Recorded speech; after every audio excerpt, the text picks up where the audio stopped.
What are some common issues I may encounter when connecting my non-smart TV to the internet? Hello there.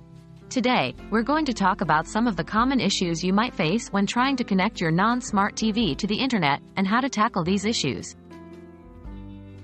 What are the common problems? The first step in troubleshooting is identifying the problems. When it comes to non-smart TVs, the typical issues you may encounter are 1. Limited connectivity.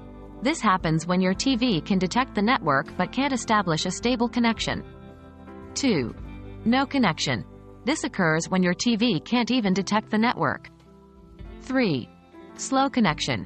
If the connection is established but the streaming quality is poor or buffering too often, you're probably facing this issue. How to solve limited or no connectivity issues? If you're facing limited or no connectivity, here's what you can do. 1. Check your network. Verify if other devices are connected to the same network and if they're working fine. If not, the issue might be with your network itself. 2. Check the cables and adapters. If you're using an Ethernet cable or a Wi-Fi adapter to connect, make sure they're not faulty. Try using different cables or adapters to see if that solves the problem. 3. Try a different network. If possible, try connecting your TV to a different network to see if the problem persists. How to solve slow connection issues? If you have a slow connection, you can follow these steps. 1. Positioning the router.